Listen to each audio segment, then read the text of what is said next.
Ngayong araw nga ay lilinisin natin ang mga basura na naiwan dito sa likod ng ating modern bamboo house. Sinalubong nga tayo ng napakagandang umaga at ang aliwalas na tignan dito sa harap sa ating modern bamboo house. Ngayong araw na to gusto namin maging productive kaya naman aayusin namin kung ano yung kaya naming ayusin dito sa ating modern bamboo house. Napansin kasi namin tong PVC galing sa CR papuntang septic tank na ganito yung forma niya. Para maiwasan magka-problema soon, gagawa namin ng aksyon kaagad ngayon na hindi siya makra or kahit sa simpleng pagtalisod lang ng isang tao ay hindi siya maapektuhan. So ang gagawin namin ngayon ay kukuha kami ng mga lupa para itambak doon. Medyo marami-raming lupa din talaga yung kailangan. Medyo malalim kasi yung part na hindi nalagyan ng lupa. Itong septic tank din natin ay walang nalagay na manhole. Since hindi naman namin kaya gawin yun, ipapagawa na lang din namin yan sa iba soon. So kailangan talaga siyang apakan para madot-dot yung lupa doon sa ilalim. Hindi na nga sila gumamit ng wheelbarrow dito since sobrang putik ng lupa, nadidikit din siya, mas mahihirapan daw. After nga namin matambakan to, napansin namin na mayroon pa palang mga natirang basura dito sa likod. So itong mga basura na to nagsimula nung ginawa to modern bamboo house natin. At since naiwan na din siya, gagawa na din kami ng paraan para malinis dito, para aliwalas naman dito na part. Medyo mahirap na nga kunin yung mga basura since nakabaon na yung iba sa lupa. Pero syempre hindi kami papayag na hindi to malinisan talaga dito. Kahit naman hindi kami nagawa nito, hindi pwede na hayaan natin na maraming basura yung nakapaligid sa atin. Stress-free kasi pag wala ka nakikitang basura. Nangangailangan talaga to ng mataas na pasensya. Yung mga basura na nakakalat dito, usually mga kape, magic sarap. Kung titignan ay para talaga tong naabandon na dito. Medyo konti na nga lang din tong basura na kuha natin kasi nung nasa Luzon kami, ay kinuha na din tong mga magulang na basura dito, tsaka yung mga bote.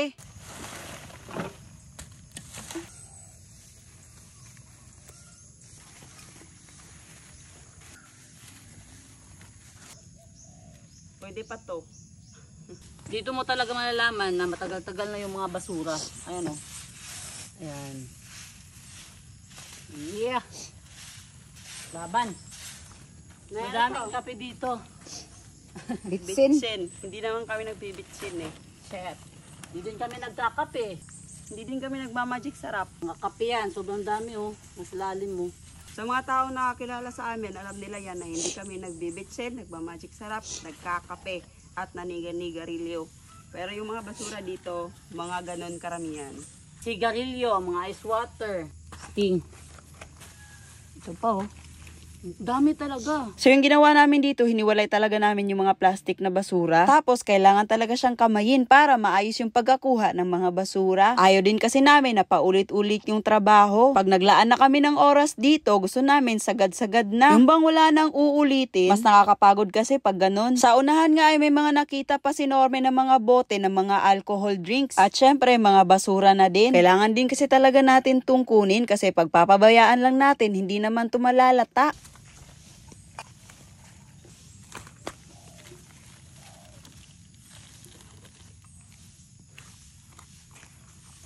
Ito mga buti na mga ganito, sobrang dami pa nito mga pangga. Ayan, kaso nga lang, ito na lang yung naiwan. Ito lahat mga pangga, yung bote. Cobra, tanduay, ayan.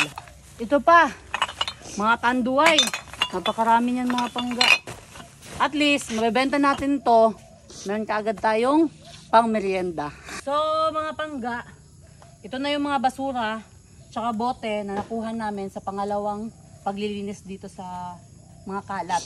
So, para sa amin, kahit papano may naiwan ng mga basura dito, parang naging productive pa rin kami. So, that's a good point. Pinagpawisan kami. At naglilinis din naman kami sa ibang, gym, Yes. diba? Kanal, yung paliguan, na nagawa na namin itong mga paglilinis na to. So, as a person, siguro, bigyan din natin ng pansin yung kahit sobrang liit na basura, kahit ganito man yan or takip ng candy, wag natin itapon kahit saan. Kasi small things matter. Diyan kasi magsisimula yung mga bagay na makakapag-worse ng sitwasyon. Kunwari isa kang ama or ina, tapos napapakita mo sa mga anak mo na nagtatapon ka ng basura kahit saan. Oo. So gagayahin nyo ng mga anak mo. Tapos para sa kanila okay lang magtapon ng basura na kahit gano'n pa karami dyan or whatsoever. So tatapon lang kahit saan. So anong mangyayari? Magiging barado yung mga kanal, mga sapa, mga ganon. So parang hindi na okay yung environment pag ganon. So sa amin, lininis namin siya. ginugol namin yung time namin dito ngayon kasi ayaw namin na maduming paligid.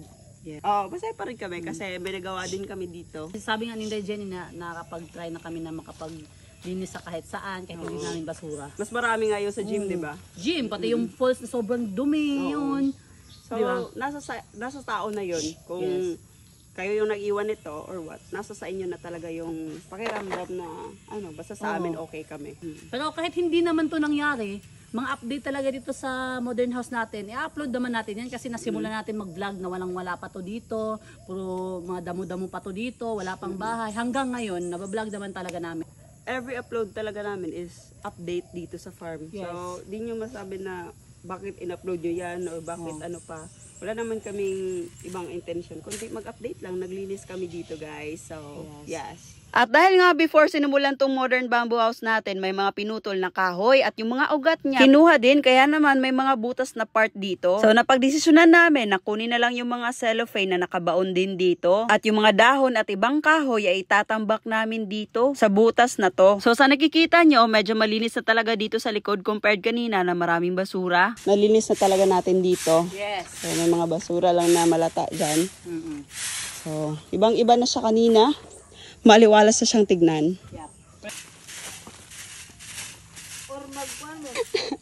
Pinagpawisan siya, oy. May, parang ang ganda ng damit mo ngayon. Siyempre, galing yan Namban, Philippines, May. Namban? Ano ba yung namban na yan? Mga ano yan, mga pipe, May. Oh, mga pipe? Yes. Yung brang-lang! Brang-lang. So yan yung bago ngayon. Yes. So, ikakabit na natin yung pipe natin sa Mio at saka sa sniper natin. Pero hindi lang sa Mio at saka sa sniper yung mga binibenta nila ha. Marami pang iba.